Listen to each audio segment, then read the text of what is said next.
안녕하십니까. 돋보기로 보는 세상 고인돌입니다. 지난주에 유산균하고 장에 대해서 말씀드렸는데 저희가 음식을 먹으면 어떻게 되는지 한번 말씀을 드려볼게요. 입에서 이로 씹겠죠. 그러면 이제 식도를 통해서 위로 갑니다. 위가 어느 쪽에 있냐면 이렇게 이쪽에 있습니다. 그래서 우리가 누워 잘 때 왼쪽으로 누워 자느냐 오른쪽으로 누워 자느냐 할 때 위가 이런 형태로 되어 있기 때문에 오른쪽으로 이렇게 누워 잔다면 위가 좀 반대 방향으로 되겠죠. 그래서 항상 왼쪽으로도 한쪽으로 누워 잘 때는 왼쪽으로 누워 자야 되겠죠. 그래서 위가 이렇게 있고, 그 다음에 여기에 이제 12지장을 거쳐서 소장이 생깁니다. 소장이 있고, 그 소장을 소장의 길이가 6m 정도 됩니다. 소장의 길이 6m 정도 되고, 그 직경은 3에서 4cm. 그러니까 참, 쉽게 이해한다면, 우리가 손톱 한 마디가 2.5, 1인치 정도 된다고 하거든요. 그러니까 한 개 반 정도가 우리 소장의 직경이라고 생각하면 됩니다. 그래서 6에서 7m 소장이 끝나고 나면, 그러니까 우리가 이제 맹장 얘기하죠. 그 회맹부가 끝나서 거기서부터 이제 대장이 시작됩니다. 대장이 이렇게 해서 상행결장, 횡행결장, 그다음에 하행결장, S결장, 직장 이렇게 해서 생깁니다. 그래서 대장의 길이는 1.5m 정도, 초등학교 학생들의 키 정도 된다고 생각하면 되고, 그거는 손톱 두 마디, 그래서 6에서 7cm 정도 된다고 생각하면 됩니다. 직경이. 그래서 우리가 이렇게 해서 이제 음식을 먹은 게 이렇게 소화돼서 소장에서 흡수되고 대장에 수분 흡수되면 이제 변으로 나가는데, 우리가 지난주에 말씀드린 것처럼 유해균, 유익균, 중간균을 말씀드렸는데, 우리가 이제 그 도표로 보통 얘기하면 유해균이 10에서 15%.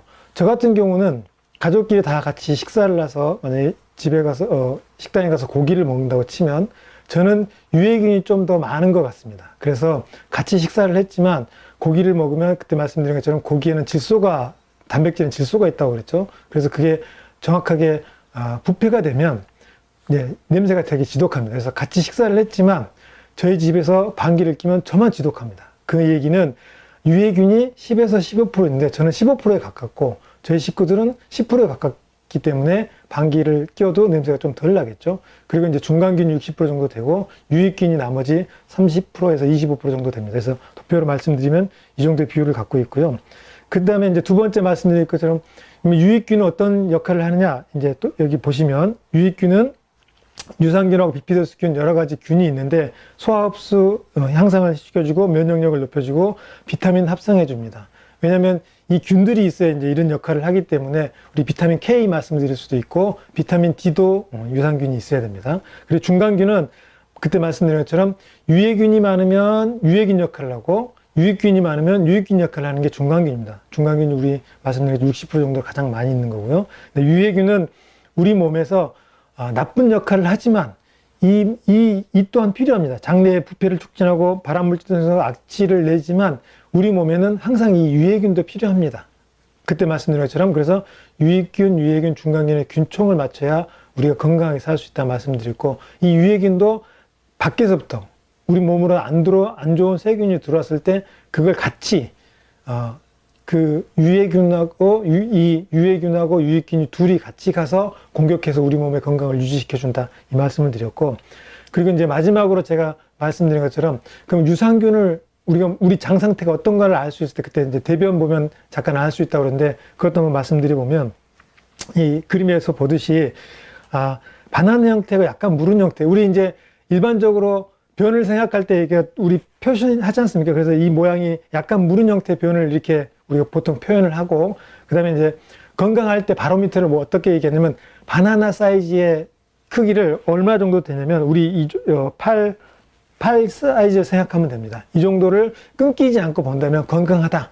이게 이제 가장 유익균이 가장 많은 형태라고, 우리 건강한 상태라고 생각하면 되고, 우리 이제 토끼똥이라고 하죠. 그 부분은 이제 건강하지 않다. 그 다음에 우리 설사는 당연히 건강하지 않다 이렇게 생각합니다. 이럴 때는 유해균이 더 많다 이렇게 생각하시면 되는데, 우리가 이제 제가 이제 도표를 보여드렸듯이 이렇게 보면 유익균, 유해균, 그 다음에 중간균 형태를 알 수 있는 것 같습니다. 그러면 우리가 왜 이렇게 유해균이 많아졌느냐? 그때 말씀드린 것처럼 우리가 먹는 식습관이 되게 문제가 됐고, 그 식습관 때문에 지금 아이들은 식습관이 문제가 됐고 서구화된 음식, 우리 말씀드린 것처럼 우리 소장의 길이가 서양인하고 동양인이 좀 다릅니다. 왜냐하면 서양인들은 육식 위주의 식사를 돼 있고 우리 동양인들, 저희 한국인들은 육식이보다는 채소 위주 식사를 돼 있습니다. 그래서 우리 장 길이가 좀 더 깁니다. 그런데 고기가 훨씬 더 빨리 소화가 되거든요. 그렇긴데 그러면 장 속에 더 오래 있어야 되겠죠. 동양인들은. 그러면 그게 더 부패될 확률이 크거든요. 그래서 실제로는 동양인들은 고기 위주 식사보다는 채소 위주 식사가 더 맞다는 생각이 들고, 또 하나 어떤 얘기를 말씀드릴 수 있냐면, 우리가 현재 먹고 있는 그러면 유익균, 유해균은 언제 우리가 얻었냐 하면, 쉽게 얘기하면 어린이가 태어날 때, 산도를 통과할 때 엄마한테서 갖고 납니다. 그래서 질 속에 있는 실제로 그 균을 애가 처음에 원래는 다 무균 상태에 있거든요. 근데 그 애가 태어나면서 산도를 통과하면서 그 균을 받아서 내 장 속에 정착이 됩니다. 그 균이 정착이 되면 걔는 내 몸에 장이 정착이 됐기 때문에 걔는 항상 자기를 유지시키려고 하는데, 그리고 이제 우리가 쉽게 얘기하면 초유 얘기하죠. 산모가 아이들한테 먹는 초유. 그 초유 때하고 처음에 태어날 때, 그때 그 애가 그 균을 가지고 내 장 속에 정착이 됩니다. 그때 말씀드린 것, 저는 15% 정도 유해균이 많고 우리 가족들은 10% 정도, 이런 것처럼 그 균총을 딱 이렇게 됩니다. 그때 그 균총에 의해서 내가 이제 평생을 살아가는데, 그럼 우리가 먹는 그 유산균은 뭐냐? 아니 그러면 장에 정착이 되는 거 아니냐? 그 균들은 정착이 되는 게 아니라 내 균들을, 내 몸속에, 장 속에 있는 균들을 도와주는 역할을 하는 거지, 내가 한 번 먹었다고 해서 그러면 정착이 되면 더 이상 먹을 필요가 없어지는 거잖아요. 이제 그건 아니고, 내가 이미 이 장에 정착해 있는 균을 도와주는 역할을 합니다. 그리고 이제 또 이제 다음 시간에 어떤 균을 먹으면 좋은지, 어떤 형태의 균을 먹어야 되는지 이거 말씀드리기 전에, 우리 몸속에는 그러면 균이 얼마나 많냐 하면 100조 개 정도 있습니다. 100조 개.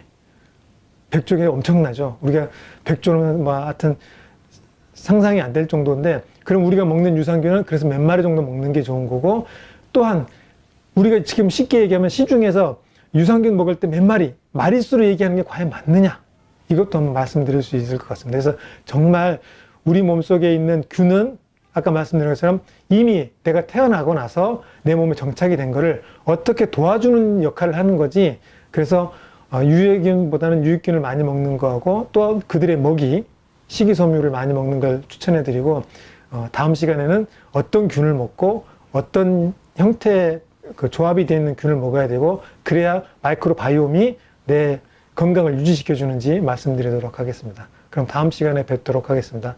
이상 돋보기로 보는 세상 고현들이었습니다.